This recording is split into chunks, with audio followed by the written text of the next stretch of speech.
आज जो हमारा वीडियो है, ये आज का वीडियो स्पेशली उन बच्चों के लिए है, उन सभी बच्चों के लिए, उन सभी स्टूडेंट्स के लिए है जो अपने एग्ज़ाम को लेकर के काफ़ी ज़्यादा टेंशन में रहते हैं, काफ़ी ज़्यादा सोचते हैं कि जो आने वाला एग्ज़ाम है उसको हम कैसे क्लियर करें। स्पेशली उन बच्चों के लिए है जिन बच्चों के पास एक्चुअली पूरे साल किसी न किसी कारण से उनको टाइम नहीं मिल पाता है और वो अपने एग्ज़ाम के लिए प्रिपरेशन पूरी अच्छे तरीके से नहीं कर पाते हैं और फिर एग्ज़ाम एकदम पास आ जाता है, 2 दिन 3 दिन 1 सप्ताह बच जाता है और फिर वो सोचने लगते हैं कि अब कैसे तैयारी करें, कैसे तैयारी करें, क्योंकि पूरे साल आपने कुछ पढ़ा ही नहीं। पूरे साल किसी ना किसी कारण से हो सकता है कि आपको टाइम नहीं मिला, पूरा भरपूर टाइम नहीं मिल पाया, जिसके चलते आप प्रिपेयर नहीं कर पाए अच्छे तरीके से, प्रिपेयर नहीं हो पाया अच्छे तरीके से। तो अब 2 दिन रह गया, 3 दिन रह गया, 1 सप्ताह रह गया और आप टेंशन में आ जाते हो कि एग्जाम में क्या होगा, कैसे होगा, क्या पढ़े और क्या ना पढ़े। ठीक है, तो मुझे जो लगता है कि एक स्टूडेंट को, क्योंकि मैं भी स्टूडेंट लाइफ मेरा भी रहा है, अभी भी मैं स्टूडेंट लाइफ जी रहा हूँ, तो कहने का मतलब कहीं ना कहीं क्या है कि स्टूडेंट लाइफ जो है वो इंसान पूरी जिंदगी जीता है। क्योंकि स्टूडेंट लाइफ क्या है, स्टूडेंट मतलब क्या, आप कुछ ना कुछ सीख रहे होते हो। तो स्टूडेंट, मैं भी एक स्टूडेंट हूँ, तो मुझे जहाँ तक लगता है कि एक स्टूडेंट को क्या करना चाहिए अगर उसके पास टाइम नहीं रह गया बहुत ज़्यादा, बट और उसका एग्ज़ाम जो है वो 1 वीक के बाद, 4 दिन के बाद, या 2 दिन के बाद, या 3 दिन के बाद है और उसको समझ नहीं आ रहा कि कैसे प्रिपेयर करें एग्ज़ाम के लिए हम। तो उसके लिए मैं यहाँ पर कुछ, मेरा जो पॉइंट ऑफ व्यू है कि कुछ चीज़ें बहुत क्लियर तरीके से होनी चाहिए स्टूडेंट के माइंड में, और जिससे कि वो ये डिसाइड कर पाता है या डिसीजन ले पाता है कि मुझे कैसे प्रिपेयर करना है एग्जाम के पॉइंट, एग्जाम को ध्यान में रखते हुए। तो वो सारे पॉइंट्स मैं यहाँ पर कवर कर रहा हूँ। ये मेरा पॉइंट ऑफ व्यू है। हर इंसान का अलग अलग पॉइंट ऑफ व्यू हो सकता है प्रिपरेशन को लेकर के, हर स्टूडेंट का अपना अपना पॉइंट ऑफ व्यू हो सकता है एग्जाम को प्रिपेयर करने से रिलेटेड। क्योंकि कोई सोचता है, कोई किसी को लगता है कि अरे क्या है, मेरे लिए तो कुछ नहीं है, मैं नहीं भी पढ़ूंगा तो एग्जाम में पास हो जाऊंगा। क्योंकि वो स्टूडेंट इसलिए सोच रहा होता है बिकॉज उसको अंदर से कॉन्फिडेंस होता है, क्योंकि वो क्लासेस में जब भी लेक्चर दिया गया है, जब भी प्रोफेसर ने लेक्चर दिया, जब भी टीचर ने समझाया, वो उसने टीचर की बातों को अच्छे से सुना, अपने दिमाग में उसने रख लिया है। तो उसको किसी नोट्स और किसी चीज़ की जरूरत ही नहीं होती, उसको हर एक टॉपिक जो भी टीचर ने बताया वो उसके दिमाग में ऑलरेडी बैठा हुआ है। तो कुछ स्टूडेंट ऐसे होते हैं जिनको फिर कोई दिक्कत ही नहीं होती, वो फिर वो दिमाग में होता है कोई दिक्कत नहीं है मेरे लिए, चलो नॉर्मली बहुत ईजी तरीके से वो लेते हैं। ठीक है, बट कुछ स्टूडेंट ऐसे होते हैं जो पूरी तरह से क्लासेस भी नहीं कर पाते हैं, पूरी जो क्लासेस वो अटेंड नहीं कर पाते हैं। और फिर कई बार तो ऐसे भी कुछ स्टूडेंट मिलते हैं जिनके पास में उनका सिलेबस तक नहीं होता कि उनका सिलेबस क्या है, क्या आने वाला एग्जाम में, ये भी नहीं होता उनके पास में। कई स्टूडेंट तो ऐसे भी मिलते हैं जो होते हैं जिनको जो कॉलेज बहुत साल पहले, जो लोग कॉलेज गए थे बहुत साल पहले, मतलब है कि 2 महीना पहले, 3 महीना पहले गए, वो भी महीने में 2 बार या 4 बार ही पहुंचते हैं। तो बहुत सारे ऐसे स्टूडेंट्स आपको अलग अलग टाइप्स के स्टूडेंट मिलेंगे। ठीक है, सभी स्टूडेंट का कहीं ना कहीं एक कंफ्यूजन लास्ट में आकर के आ जाता है कि भाई अब एग्जाम आ गया, अब फाइनली एग्जाम देना तो है, क्योंकि हमको अगले स्टेप पर पहुंचना है, अगले पड़ाव पर पहुंचना है, लेकिन पहुंचे कैसे, कैसे तैयारी करें। तो उसी डाउट को मैंने अपने तरीके से कोशिश किया है क्लियर करने के लिए। आई थिंक जो मैं टॉपिक के बारे में आज यहाँ बात करने वाला हूँ, जिन पॉइंट्स के बारे में बात करने वाला हूँ, ये पॉइंट्स बहुत ही ज़्यादा आपके लिए हेल्पफुल होगा एग्जाम से पहले, अगर आप इसको पूरे अच्छे तरीके से समझ लें और अपने दिमाग में बैठा लें और अगर फॉलो करें। तो जिनका भी ये डाउट है कि कैसे प्रिपेयर हम करेंगे एग्जाम के 2 दिन पहले, 3 दिन पहले, वो चीज़ें क्लियर हो सकती हैं कहीं ना कहीं और बहुत ज़्यादा हेल्पफुल भी हो सकती हैं आपके लिए, मेरी। ठीक है, सो गुड लक आपके एग्जाम के लिए। और साथ में इस वीडियो में आप ये देखिए कि कैसे क्या क्या चीज़ें आप अपनाएं 2 दिन या 3 दिन पहले एग्जाम से। अगर आपके पास टाइम नहीं रहा, टाइम बहुत कम बचा हुआ है, तो आप अपने एग्जाम को ज़्यादा इफेक्टिव बना सकते हैं। ठीक है, अपने नॉलेज को ज़्यादा इफेक्टिव बना सकते हैं। चलिए तो स्टार्ट करते हैं। सबसे पहले यहाँ पे देखिए, जैसे मैंने यहाँ पे दिया हुआ है एग्जाम्स प्रिपरेशन, समझ में आ गया होगा, how to study before exams especially in 2 और 3 डेज, यानी कि 2 से 3 दिन में आप अपने एग्जाम के लिए कैसे प्रिपेयर करें। तो देखिए, इसको मैंने 3 कैटेगरी में डिवाइड कर दिया है। पहला कैटेगरी है हमारा creating a strong study environment, बहुत जरूरी है। अगर आपको एग्जाम के लिए प्रिपरेशन करना है तो सबसे पहला तो ये जरूरी है कि आप अपने आसपास के माहौल को ऐसा बनाएं जो कि काफ़ी स्ट्रॉन्ग इन्वायरमेंट हो। स्ट्रॉन्ग का मतलब यहाँ पे है काफ़ी सही हो, आपके स्टडी से रिलेटेड हो।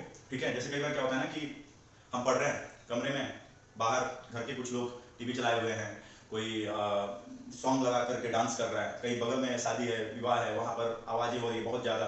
तो इस तरह का इन्वायरमेंट अगर होगा तो आपको डिस्ट्रैक्शन होगी, डिस्टर्ब हो गया आप। ठीक है, आ रहा बात समझ में। तो आपको सबसे पहला जो चीज़ है वो ये ध्यान रखना है कि वहाँ का इन्वायरमेंट जो हो वो काफ़ी ज़्यादा स्ट्रॉन्ग इन्वायरमेंट हो स्टडी के पॉइंट ऑफ व्यू से।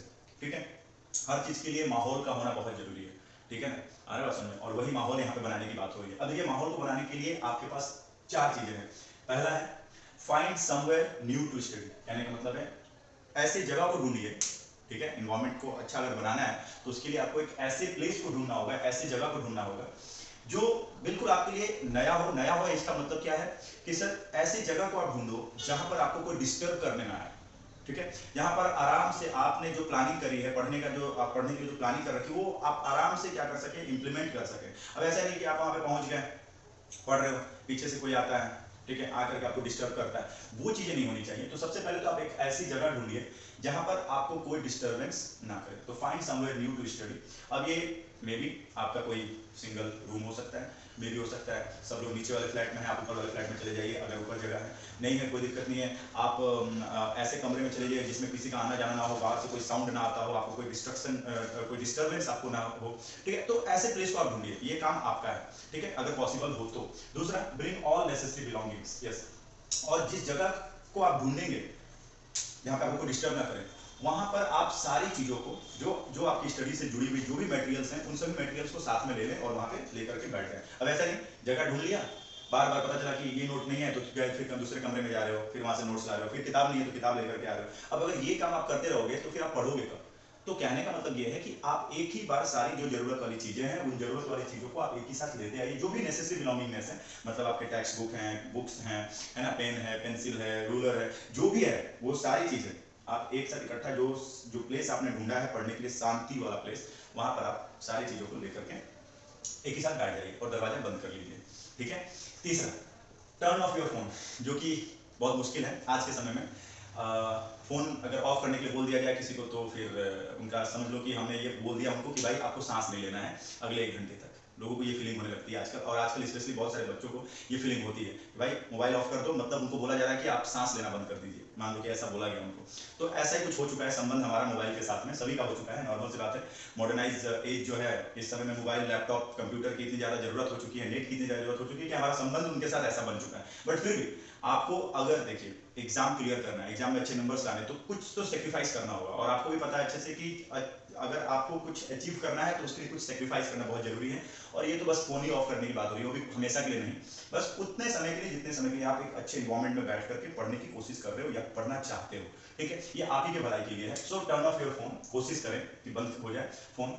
एंड बाकी घर वाले जो लोग हैं उनको बोल दें कि भाई मेरा फोन ऑफ हो रहा है, मैंने दरवाजा भी बंद किया, मैं पढ़ने जा रहा हूँ, ठीक है, आप मुझे डिस्टर्ब ना करें, नहीं तो घर वाले बाहर फोन लगाना स्टार्ट करेंगे, आपको फोन स्विच ऑफ होगा, अंदर से दरवाजा बंद, उनके दिमाग में अलग अलग बातें आनी स्टार्ट हो जाएंगी, अरे भाई बच्चे ने कहीं एग्जाम के प्रेशर में कहीं पंखे से लटक तो नहीं गया, ठीक है। तो ये बहुत सारी चीजें दिमाग में आ सकती है, तो इसलिए ये चीजें आप क्लियर कर दें घर वालों को कि मैं मोबाइल ऑफ करके घर पे आराम से कमरे में बैठ के पढ़ रहा हूँ, कोई मुझे अगले 1 घंटे 2 घंटे तक डिस्टर्ब नहीं करेगा। तो ये चीज क्लियर रखेंगे। उसके बाद चौथा है decide who to study with. Yes, बहुत जरूरी है कि आप किसके साथ पढ़ रहे हो। कई बार ऐसा होता है कि हम अकेले कुछ चीजें नहीं पढ़ पाते हैं, या अकेले हम नहीं पढ़ना चाहते, या ऐसा होता है, तो हम ये डिसाइड करिए कि क्या आप अकेले बैठ करके पढ़ना चाहते हो या साथ में अपना एक कोई फ्रेंड जो आपके साथ आपका जो क्लासमेट हो। ध्यान रहे कि मतलब ऐसे फ्रेंड को अपने साथ रखें जो आपको डिस्ट्रैक्ट ना करे, वो आप जो पढ़ रहे हो वो भी पढ़े, प्लस एक दूसरे से आप क्वेश्चनिंग करें, है ना, क्वेश्चन आंसर्स करें आप। तो ये चीजें ध्यान रखनी होगी आपको, सबसे इंपॉर्टेंट है। तो आप अकेले पढ़ सकते हो तो अकेले पढ़िए, सबसे बेस्ट है। लेकिन अगर चाहते हो कि कोई एक साथ में हो जिससे कि और ज्यादा बेटर हो जाए, चीजें बहुत अच्छे तरीके से क्लियर हो, तो ठीक है, वो भी अच्छी बात है, वो भी आप कर सकते हो। लेकिन ऐसा पर्सन होना चाहिए, ऐसा स्टूडेंट, ऐसा व्यक्ति होना चाहिए आपके साथ पढ़ने वाला, पढ़ाई करने वाला, जो आपको डिस्ट्रैक्ट ना करे। पता चला कि आप यहाँ पे आराम से दिमाग में बैठा लिया, आपने बना लिया है कि हाँ मुझे आज पढ़ाई करना, बहुत तैयारी करनी है, मोबाइल वगैरह आपने ऑफ कर दिया, और उधर पता चला कि वो मोबाइल अपना ऑन करके आपको दिखा रहा है कि भाई ये लो गाना सुनो, ये नया सॉन्ग आया देखो, ये नया वीडियो आया देखो। ये चीजें नहीं होनी चाहिए, ठीक है। तो ये ध्यान रखें, और इस तरह से आप ये कह सकते हो कि एक स्ट्रॉन्ग स्टडी इन्वायरमेंट क्या कर सकते हो, क्रिएट कर सकते हो। ये मेरा पॉइंट ऑफ व्यू है, बाकी इसमें अगर आप कुछ एडअप करना चाहो तो अपनी तरफ से एडअप कर सकते हो। तो ये पहला। दूसरा है exploring effective study technique. Yes, ये बहुत जरूरी है, लेकिन सिर्फ इन्वायरमेंट क्रिएट कर लोगे आप तो काम नहीं चलेगा। बहुत जरूरी है कि स्टडी टेक्निक का सही ज्ञान होना बहुत जरूरी है। यानी कि बहुत लोग पढ़ते हैं, पढ़ते तो हैं, लेकिन पढ़ना कैसे है ये नहीं पता, मैक्सिमम को नहीं पता। बस हाँ पढ़ना है ये पता है सबको, लेकिन पढ़ाई होती कैसे है वो बहुत लोगों को नहीं पता। तो पढ़ाई करने की स्ट्रॉन्ग टेक्निक का होना बहुत जरूरी है, इफेक्टिव टेक्निक का होना बहुत जरूरी है, ठीक है। एक इफेक्टिव टेक्निक आप अपनाइए, क्योंकि देखिए आप लोगों ने देखा होगा कि बहुत सारे बच्चे ऐसे हैं जो कम समय में बहुत सारी चीजों को पढ़ लेते हैं, समझ लेते हैं, लेकिन बहुत सारे बच्चे ऐसे जो 8-8 घंटा पढ़ते हैं, लेकिन फिर भी उनका मार्क्स जब आता है एग्जाम में तो लोग सोच रहे भाई ये तो बहुत पढ़ता है, 8 घंटे पढ़ रहा है, लेकिन मार्क्स आता है एकदम बहुत कम मार्क्स आते हैं। तो आप समझो कि आप टाइम लगा रहे हो, 8 घंटे लगा रहे हो, बट उसका सही तरीके से आप यूज नहीं कर पा रहे हो उस समय का, क्योंकि आपके पास सही टेक्निक नहीं है। तो सबसे इंपॉर्टेंट जो चीज है कि आप एक्सप्लोर करें इफेक्टिव स्टडी टेक्निक को, आप वो टेक्निक मत लेकर के चलो, दिखाने वाली टेक्निक, भाई हाँ मैं पढ़ रहा हूँ, इधर दरवाजा खोल करके जानबूझ करके दरवाजा खोल देते हो और यहाँ बैठ जाते हो ताकि बाहर वाले लोग देखे बोले हाँ भाई, उसमें वो आपको वो टेक्निक नहीं है, वो ओरिजिनल टेक्निक नहीं है। ओरिजिनल टेक्निक वो टेक्निक होती है जिसमें आप पढ़ो 20 मिनट और 20 मिनट जो पढ़ो उस 20 मिनट में जो भी आपने पढ़ा वो आपके दिमाग में हमेशा के लिए रह जाए और किसी ने देखा भी नहीं। ये है इफेक्टिव टेक्निक। दिखाने के लिए मत पढ़िएगा, बात समझ आ रहा है कि नहीं? जो दिखाने के लिए लोग पढ़ते हैं वो 8-8 घंटे 7-7 घंटे पढ़ते तो है लेकिन दिमाग में कुछ रहता नहीं। आ रहा है समझ में? तो वैसे टाइम भी वेस्ट हुआ आपका, एनर्जी भी वेस्ट हुआ आपका। समझ में आ रहा है कि नहीं आ रहा है? और दूसरी चीज सही टेक्निक भी नहीं है, तो टेक्निक को सही करना बहुत जरूरी है और उसके लिए कुछ पॉइंट्स मैंने यहाँ पर रखा है कि टेक्निक, इफेक्टिव टेक्निक कैसे आ सकता है। First, review your notes. आप अपने नोट्स को एक बार रिव्यू करो, यानी देखो कि आपने क्या क्या नोट्स आपने बना रखे हैं किसी भी टॉपिक के बारे में। अगर आप तैयारी कर रहे हैं एग्जाम से पहले, तो कोई भी सब्जेक्ट अगर आप तैयार करें तो उस सब्जेक्ट से रिलेटेड जो भी नोट्स है उसको एक बार रिव्यू करें, चेक कर लें। अब हो सकता है मे बी आपके पास अपना कोई नोट्स ना हो क्योंकि आप तो साल भर गए नहीं, और गए भी तो साल में आपने मुश्किल से 1 महीना क्लास किया, तो आपके पास अपना नोट्स तो होगा नहीं। जब अपना नोट्स नहीं है तो आप क्या कर सकते हो, कोई दिक्कत नहीं है, अपना कोई क्लासमेट हो, कोई फ्रेंड हो जिस पर आप बिलीव कर सकते हो, जो आपको गलत नोट्स ना दे। बात समझ आ रहा है? जिस पर आप बिलीव कर सकते हो। अगर ऐसा कोई बिलीव करने लायक अगर कोई फ्रेंड है तो उससे क्या करें, उसका नोट्स लें, मान लें, ठीक है, उसको कहीं जेरोक्स करवा लें या जो भी जैसे भी हो सकता है, उसको ले करके और फिर उसको एक बार रिव्यू यानी कि उसको एक बार पहले देख लें कि उसमें क्या क्या टॉपिक हैं, क्या क्या चीजें हैं, उस नोट्स को अच्छे से पहले चेक कर लें, ठीक है, पहला चीज। दूसरा है से इट आउट लाउड। अब जो भी आप उसमें से पढ़ रहे हो उसको लाउडली बोलना बहुत जरूरी है। ये पॉइंट मैं अपने पॉइंट ऑफ व्यू से बता रहा हूँ। अब कुछ लोगों का ये होता है कि नहीं मैं तो मन में ही पढ़ करके याद कर लेता हूँ, ठीक है, मन में आप पढ़ करके याद कर लेते तो अच्छी बात है, लेकिन लाउडली बोलने से होता ये है ना कि आपकी बातें जो है ना वो डायरेक्टली दिमाग तक जाती हैं, क्योंकि आप जब मुंह से कुछ लाउडली बोलते हो तो वो कान में जाता है और कान से सीधा दिमाग में जाता है, तो दिमाग उसको बहुत जल्दी कैप्चर करता है। बात समझ में आ रहा है? अब जैसे आप एग्जाम्पल ले लो, सामने आपके कोई खड़ा है और वो आपको कुछ बोल रहा है, मन में से सुनाई दिया, कुछ नहीं दिया, आपको समझ में नहीं आया कि उसने आपको क्या बोला, गाली दिया या उसने अच्छी बात करी, नहीं समझ में आया। लेकिन वही अगर आपको लाउडली अगर वो आपको बोलता है कि सुनो इधर आओ, तो आपको सुनाई दिया, आपको समझ में आया, क्योंकि आपके कानों ने उसकी बातों को सुना और वो बात उसने कान से दिमाग तक गया, जिससे आपको समझ में आया कि हाँ वो मुझे क्या कर रहा है, बुला रहा है कि इधर आओ। तो इसी तरह से बिल्कुल पढ़ाई भी होता है। जब हम लोग लाउडली चीजों को पढ़ते हैं, लाउडली अपने नोट्स को जब रिवाइज करते हैं, जब पढ़ते हैं उसके बाद, तो वो चीजें कान के माध्यम से दिमाग तक जाती हैं और वो जल्दी हमारे दिमाग में बैठ जाती हैं, ठीक है। तो कोशिश करें कि से इट आउट लाउड, ठीक है, और इतना ही लाउड कि बस आपके कानों तक जाए और आपके दिमाग तक जाए, दूसरे के कानों और दिमाग तक हमें नहीं भेजना, पता है, ठीक है, क्योंकि एग्जाम आपको देना है, बाहर वालों को नहीं देना है, तो उतना ही लाउड करें। अब ये नहीं कि लाउड मतलब माइक लगा लिया और लाउड एकदम चिल्ला रहे हो, ऐसा नहीं करना है। लाउड मतलब आपको समझ आए, आपके ब्रेन तक चीजें जाए आपके कान के माध्यम से, ठीक है। तो ये दूसरा टेक्निक। तीसरा, यूज मेमोराइजेशन ट्रिक्स। यस, अब याद रखने का तरीका अपना अपना है सबका। कुछ लोग चीजों को पढ़ने के बाद लिखते हैं, 2 बार 3 बार 4 बार 5 बार लिखते हैं, ट्रिक है वो, याद रखने का ट्रिक है कि हाँ चलो कम से कम हमने पढ़ लिया, पढ़ने के बाद हम एक बार क्या करें, इसको लिख लेते हैं, ठीक है। तो ये हो गया, ये एक ट्रिक है। दूसरा ट्रिक है, आप अपने सामने इमेजिन कर लो कि कोई बैठा हुआ है, अगर अकेले पढ़ रहे हो, इमेजिन कर लो कि कोई बैठा हुआ है और आप क्या कर रहे हो, आप उसको जवाब दे रहे हो, वो आपसे सवाल पूछ रहा है और आप उसको जवाब दे रहे हो, ऐसे इमेजिन कर लो। ऐसे इमेजिन करके तो ट्रिक बहुत सारे हैं, अलग अलग ट्रिक है, आपको जो ट्रिक समझ में आए, जो लगे कि हाँ मैं याद रख सकता हूँ इस तरह से। कुछ लोग क्या करते हैं कि किसी भी टॉपिक को एकदम गाने में बदल लेते हैं, जैसे गाने के बोल में बदल लेते हैं कि भाई ऐसे, अलग अलग तरीका है, सबका अलग अलग ट्रिक है। तो आपके लिए जो बेस्ट ट्रिक है, जो आपको लगता है कि हाँ ये ट्रिक से मैं ये चीजों को याद रख सकता हूँ, तो आप उसको मेमोराइज करने का ट्रिक आप क्या करें, एक रख लो अपना, कैसे आप याद रख सकते हो चीजों को, ठीक। चौथा है make flash card. Flash card समझते हो? फ्लैश कार्ड वो होता है जैसे आपने कोई भी चीज याद कर, उसको आप एक जगह लिखो, ठीक है, एक जगह लिखो।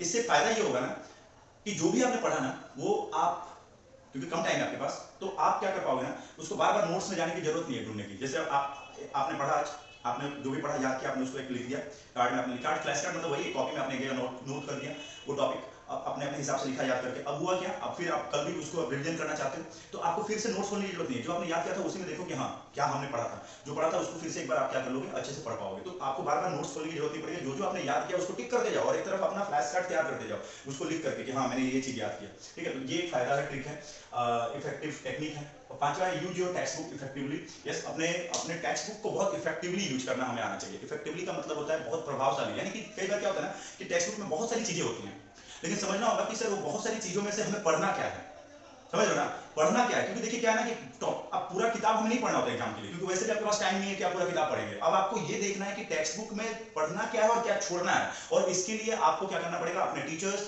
अपने क्लासमेट जिस पर आप विश्वास कर सकते हैं, उनसे आपको मदद लेनी होगी और उनसे आपको सिलेबस क्लियर करना होगा कि क्या क्या सिलेबस में है और कौन सी ऐसी चीजें हैं जो लास्ट कुछ क्लासेस में टीचर्स ने बताया कि ये इंपॉर्टेंट है, उनको आप सिलेक्ट करो। बात समझ रहे हैं? और उसके हिसाब से आप क्या करिए, अपने टेक्स्ट बुक को इफेक्टिवली यूज करिए। ये नहीं कि टेक्स्ट बुक में दिया हुआ सीरियली आप पढ़ रहे हो आप एक एक पेज करके, नहीं वैसे नहीं। वैसे अगर पढ़ोगे तो आपके पास टाइम कम है, क्योंकि मैंने शुरू में बोला कि ये कम समय में तैयारी करने का तरीका, ठीक है, वो तब किया जाता है जब आपके पास पूरा साल पड़ा हुआ है, पूरे 6 महीने पड़े हुए हैं, तब आप वो काम कर सकते हो। लेकिन यहाँ पर आपके पास 2 दिन 3 दिन 4 दिन में आपको तैयारी करनी है, और कोई एक सब्जेक्ट तो है नहीं आपके पास में, 5 सब्जेक्ट 4 सब्जेक्ट 3 सब्जेक्ट है, तो सबको ध्यान में रखना है, ठीक है। ये चीज है। नेक्स्ट है study for the test you are taking. Yes, सबसे इंपॉर्टेंट चीज फॉर्मेट।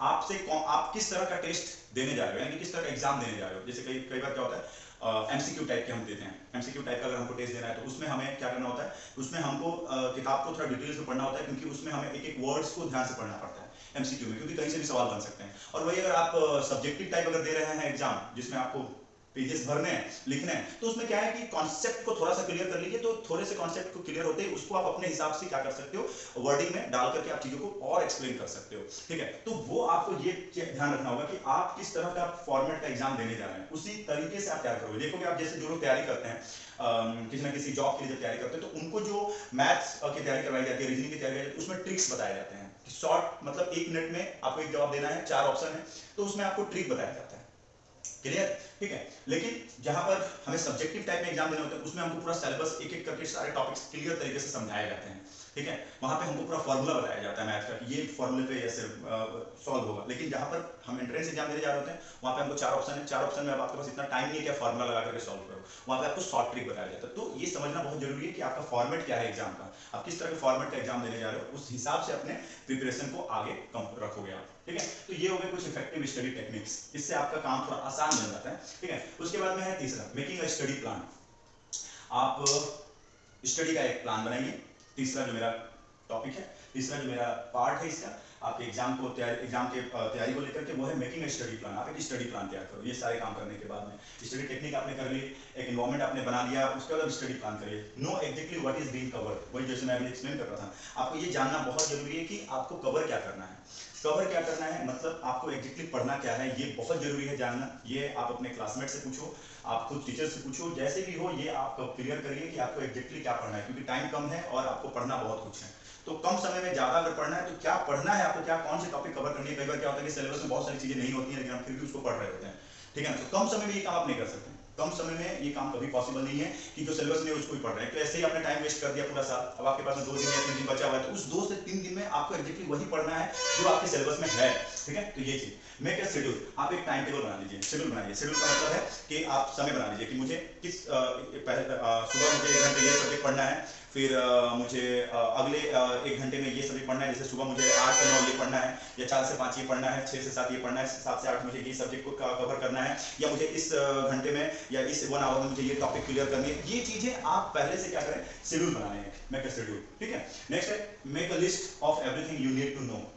यस, आपको किन किन चीजों के बारे में जानना है उसकी लिस्ट पहले से तैयार कर लें आप, ठीक है। आपको कौन कौन सी चीजें जाननी है, कौन कौन सी चीजों के बारे में आपको नॉलेज रखना है, या आपको जानने की इच्छा है, या आप पढ़ना चाहते हो, या पहले क्लियर कर लीजिए। जैसे आपको आज जैसे पूरे दिन भर में आप क्या क्या पढ़ने वाले हो, ठीक कर पहले की लिस्ट बना लो कि हाँ आज मुझे ये 5 टॉपिक क्लियर करनी है, आज मुझे ये 5 चीजें एकदम क्लियर करनी है। और आपको ये पता होना चाहिए कि वो 5 चीजें एकदम कंफर्म है कि वो एग्जाम में पहले आ चुका है, पिछले कई बार पूछे गए हैं और आगे भी आ सकते हैं। तो वो 5 आपने क्लियर कर लिया, 5 का टाइमिंग फिक्स कर लो कि हाँ ये टाइमिंग इस समय में मैं ये क्लियर करूंगा, ये आधे घंटे में मैं ये क्लियर करना ही है मुझे, बस ये आप अंदर दिमाग में अपने बैठा लोगे तो क्लियर हो ही जाएगा, ठीक है, ठीक है। तो ये चीज, take lots of breaks, yes बहुत जरूरी है।